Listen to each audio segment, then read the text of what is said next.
Uma coisa que eu queria saber de vocês, já que a gente está numa conversa de pesquisadores também, né, e amantes do futebol, e a temática de hoje é a memória, né, antes de contar as nossas experiências particulares, eu queria saber de vocês como que pesquisa a memória do futebol. Tipo, o que a gente pode usar de fonte, quais são as linhas de pesquisa, tipo arte, política, enfim, queria saber isso de vocês, né? Porque quando eu estudo memória, eu estudo Legoff, né? Aí eu não sei se tem outro referencial Não, teórico, sim, sim. metodológico. Claro, eu posso contar da minha experiência primeiro, se o Gabriel permitir. Pode, claro. Que eu acho que é bem significativa. Eu usei uma das principais fontes que eu usei foi a história oral, né? Então eu fiz muita entrevista com o pessoal dos coletivos. E essas entrevistas, tipo, chegava para quebrar o gelo, né? Tipo, eu não conheço a pessoa, mano. Aí, beleza, como você teve contato com futebol? E, tipo, 90% das respostas que eu tive foram, tipo, de família, pai, irmão, ou até a mãe mesmo, que sempre, tipo, levou pro jogo, sempre teve presente levando pro jogo. E essas entrevistas trazem, né, um pouquinho da memória dessa pessoa e como essa paixão pelo futebol ela foi se moldando e se transformando ao longo do tempo, né? Eu não sei, eu não lembro se eu comentei isso no resenha, mas tipo, o futebol que eu via, sei lá, ainda há 10 anos atrás não é o mesmo que eu vejo hoje, muito graças à questão da história, da militância e tal. Então, essa questão das entrevistas é um bom ponto de fonte, de trazer a história da pessoa com o futebol, a conexão que ela tem com o futebol, do próprio bairro dela, se ela tipo, tem algum time ali no bairro, né? Além do outro time dela, geralmente a pessoa tem, né? Na várzea. A questão dos jornais também, de época também, jornais de clube, né? Para os próprios clubes sociais da época, eles faziam propaganda e de cabeça assim que eu lembro é isso. Fotografia também, né? Que a gente pode usar como fonte histórica também para estudar futebol. Mas o que eu usei mesmo, que foi muito significativo para mim, para conhecer a experiência das pessoas, foram as entrevistas. No meu caso, eu usei muito jornal, né? Eu pesquisei sobre João Saldanha, era um militante comunista, foi técnico da seleção brasileira em 69, e inclusive foi isso que me chamou a atenção, né? Quando eu estava começando a pesquisar, foi um negócio que me chamou muita atenção. Então, e durante a construção do meu trabalho, eu peguei bastante nessa questão da contratação e da demissão dele, né? Porque por ser conflitante, tinha interesses tanto dos militares mais do João Avelange do que dos militares, mas também tinha o João Saldanha ali, né? Então, eu desenvolvi ali. E a maioria da minha fonte foi dos jornais, porque é interessante ver como os jornais noticiavam isso, né? Porque o João Saldanha, ele era um comunista muito famoso, né? Ele já tinha sido preso, ele já tinha uns 50 anos quando ele assume a seleção. Então, os militares sabiam quem ele era. E é interessante ver algumas movimentações da imprensa, né? Quando ele começa a queda dele, que daí começam a passar ele como um cara violento e tal. Então é bem interessante. E o que o Gui falou, né? Tem muita coisa. E o futebol, ele não para, né? Ele mexe, ele é vivo, né? Então, acho que sempre vai ter fonte, sempre vai ter o que estudar. Então, acho que. E as ciências humanas agora está tendo um número muito grande de trabalho, não só sobre futebol, mas como esporte também. Então, acho que é um campo muito interessante. Os esportes em geral, eles estão. Nossa, eles estão. Eu não vou nem dizer expandindo, eles estão explodindo o academicismo, né, cara? Sim, sim. E Mari, que eu lembrei agora, tem as fanzines também, né? Que eram pequenas revistas produzidas por fãs. Isso se deu sobretudo na Inglaterra nos anos 80, com a questão do movimento punk, né? E tem as revistas também, né? Revistas de independentes e revistas de grandes editoras também, né? Que a gente pode acrescentar aí como fonte para estudar um determinado período do futebol e tal. Você tem lá as características daquele período, dependendo da matéria. E sobre as linhas de pesquisa que você pediu, né, para a gente falar, acho que essa questão do futebol e política, né, é bem saturada em ditaduras, principalmente aqui no Brasil a gente tem a Copa de 70, né, a participação do regime militar na seleção e como se deu a construção do discurso nacional em cima do título e depois do título também, né, como o regime usou isso, os militares usaram isso para engrandecer e Principalmente tal. depois do título, né? Sim, sim, sim. Tinha até as campanhas lá, a musiquinha, né? Você deve lembrar muito bem, Gabriel, que faziam uma puta de uma propaganda, né? Enfim. É, pra frente Brasil, né? É, isso, Salve a seleção, hein? Salve a seleção. É, e Tem, na Espanha, né, com o regime franquista, vários times têm o nome real e tal. O próprio Real Madrid, né, falam que o Franco tinha até um camarote lá no Santiago Bernabéu. Não sei se é verdade, mas Eita, a polêmica. família do Franco, uma parte torcia pro Atlético e uma outra parte pro Real Madrid, né? Então, são os opostos, né? O Atlético de Madrid representa mais o povo ali na cidade de Madrid, né? Os colchoneiros. E o Real Madrid é a realeza, né? Mas já que vocês tocaram nesse assunto, já te cortando mesmo, Guilherme.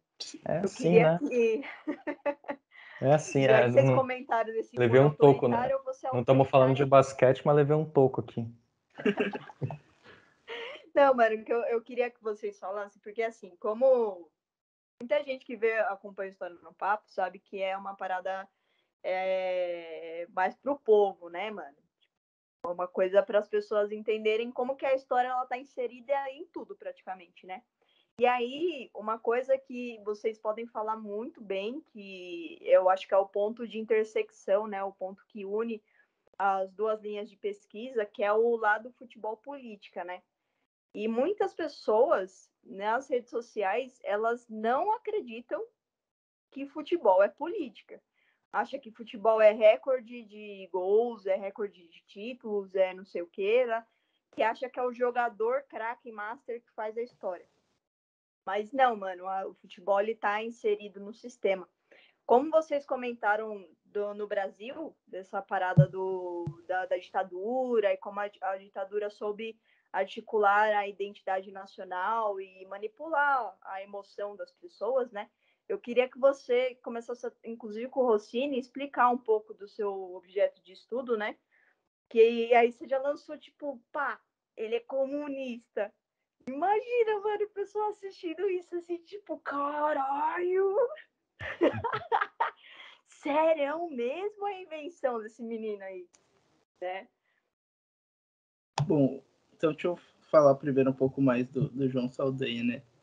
O pai do João Saldanha, eu acho muito importante pontuar isso, que dá para entender um pouco como ele entra na política. Ah, O pai, pode falar a data também, tá? tá. O João Saldanha nasce em 1917, ano da Revolução Russa. Ele nasce entre o Rio Grande do Sul e o Uruguai, né? Foi um período em que o Rio Grande do Sul estava em guerra lá, os caudilhos e É a os, sua mara, fique perfeita, né? os caudilhos e os maragatos e tal. E aí o pai dele era contra o Castilho, né? E o pai dele era o único deputado estadual contra o caudilismo lá. Então o pai dele se exilou no Uruguai várias vezes, ele nasceu nessa transição. Quando aparece o Getúlio Vargas para a política, para amenizar essa guerra lá, o Getúlio Vargas ele se aproxima do pai do João Saldanha, né, do Gaspar Saldanha.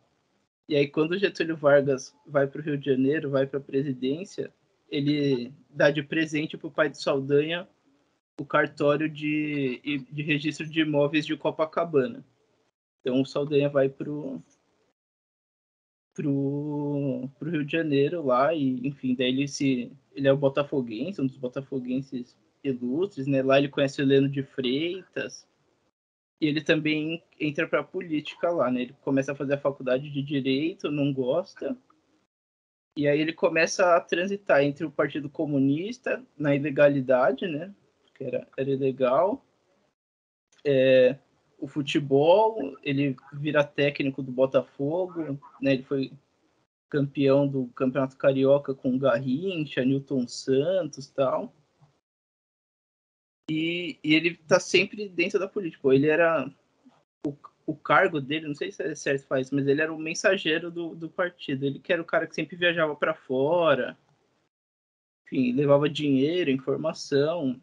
Nos anos 50 ele fica exilado e ele volta para assistir a Copa aqui no Brasil.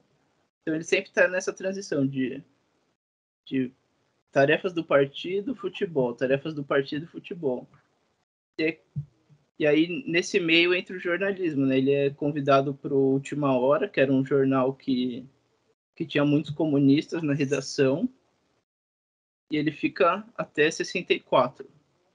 Não, até 66, perdão, que tem a Copa.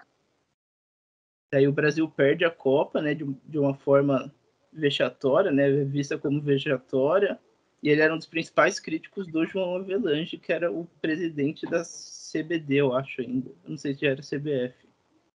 Agora eu não me recordo.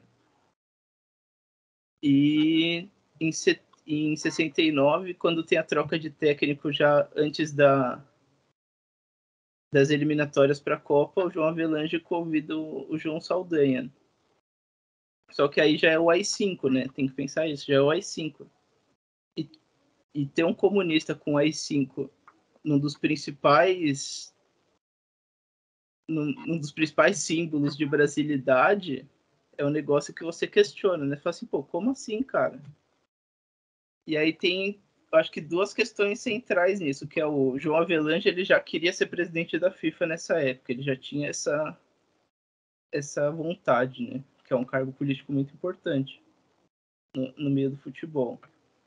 E o João Saldanha, ele queria continuar com o partido, então ele viu uma boa oportunidade de poder continuar com as tarefas sem ser incomodado, né?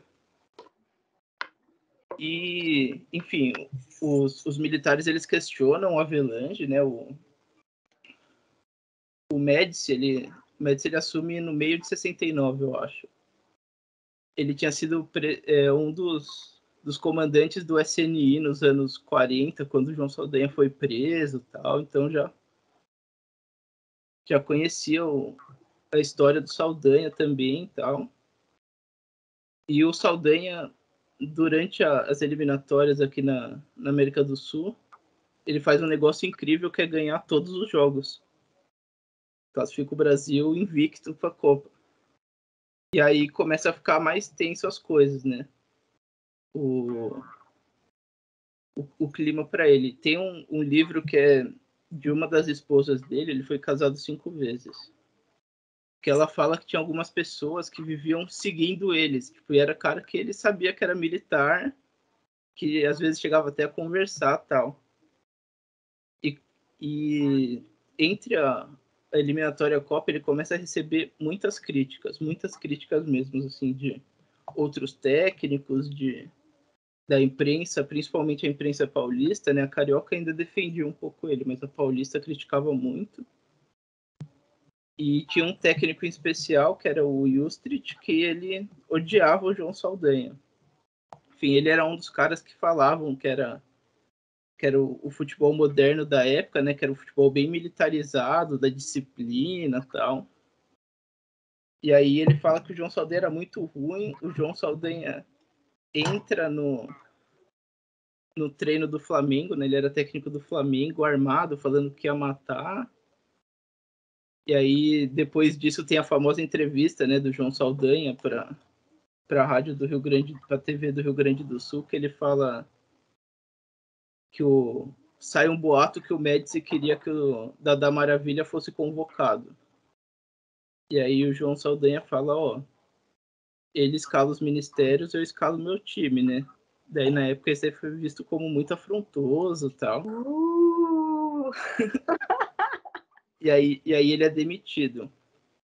E o pós-demissão tem uma coisa que é muito interessante também, Porque ele era conhecido como João Sem Medo, né?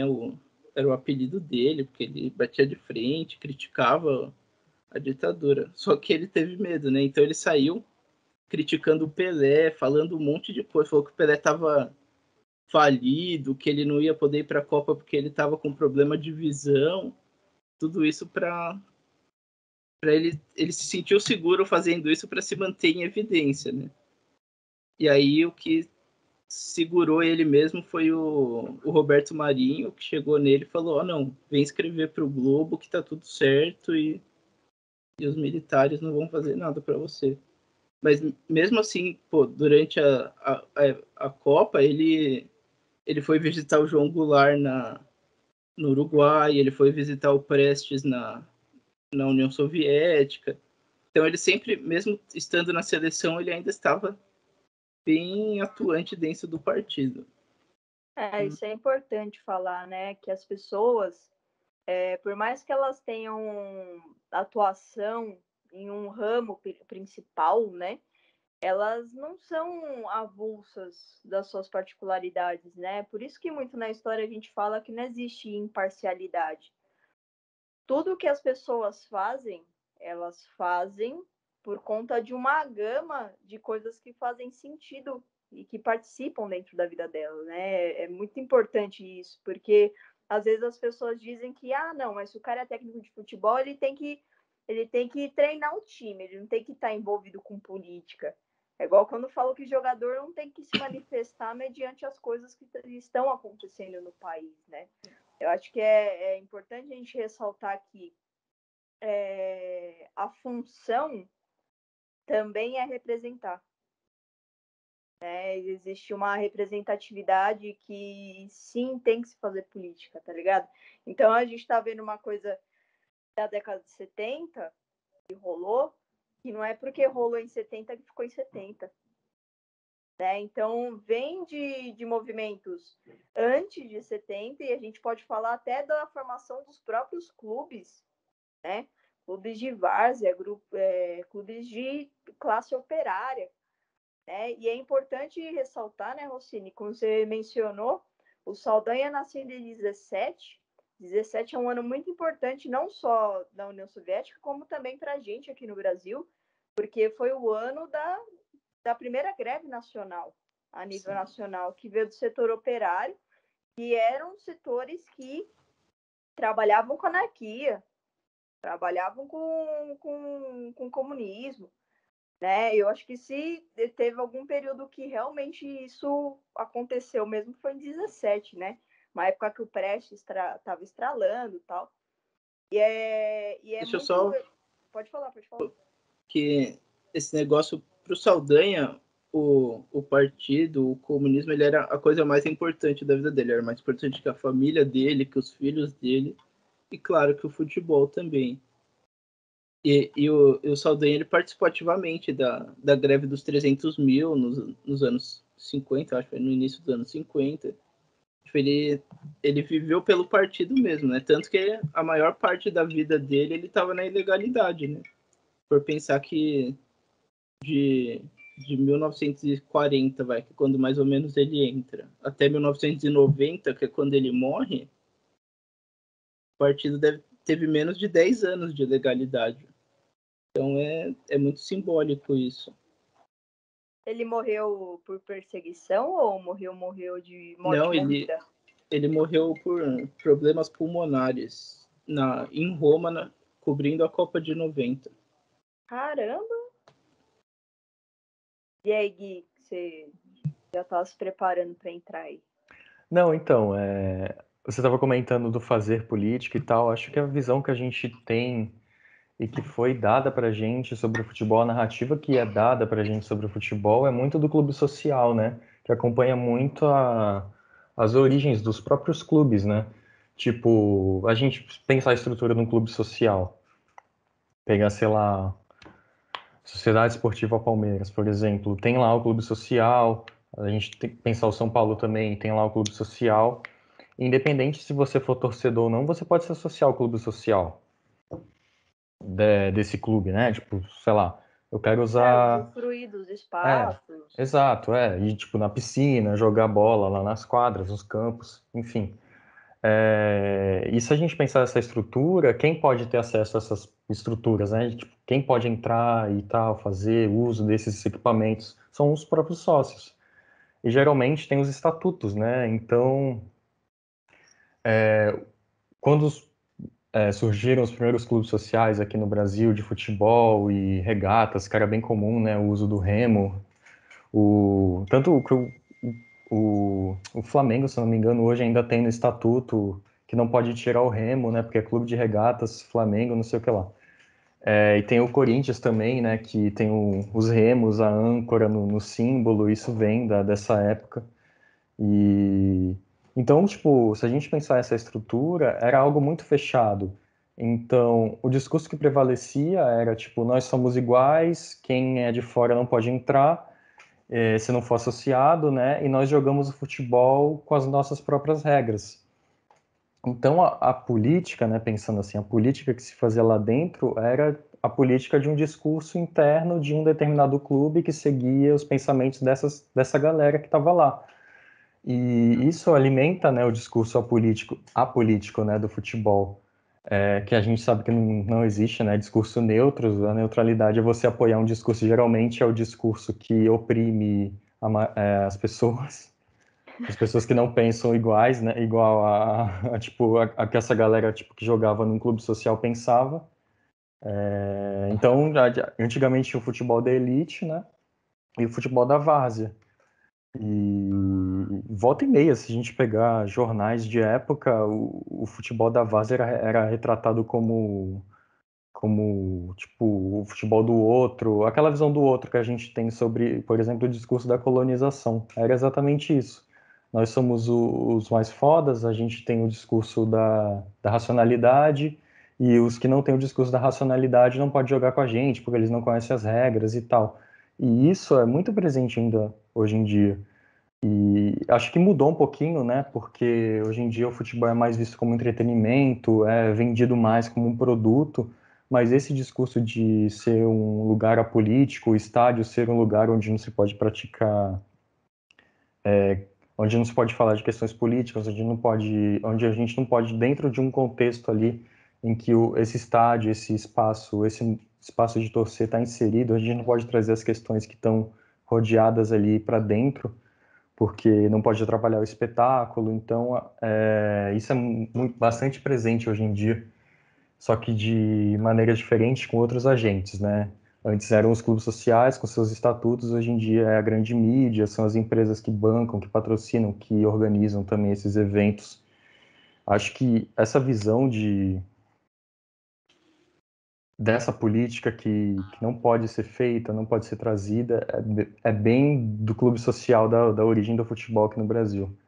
E também tem aquela visão de política que a política só pode ser feita pelo Estado, né? Que a gente tem essa centralização no Estado e que as ações que a gente faz no dia a dia, no cotidiano, as coisas que a gente pensa não são questões políticas, mas, tipo, sei lá, surgiram na minha cabeça aqui e eu tô fazendo isso porque surgiram na minha cabeça. Não, meu, isso aí é uma narrativa que acompanha você a vida toda, vem da sua família, etc.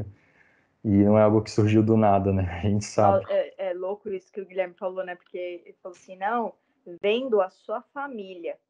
Olha o poder da vigilância do Estado, mano. Você é louco, mano.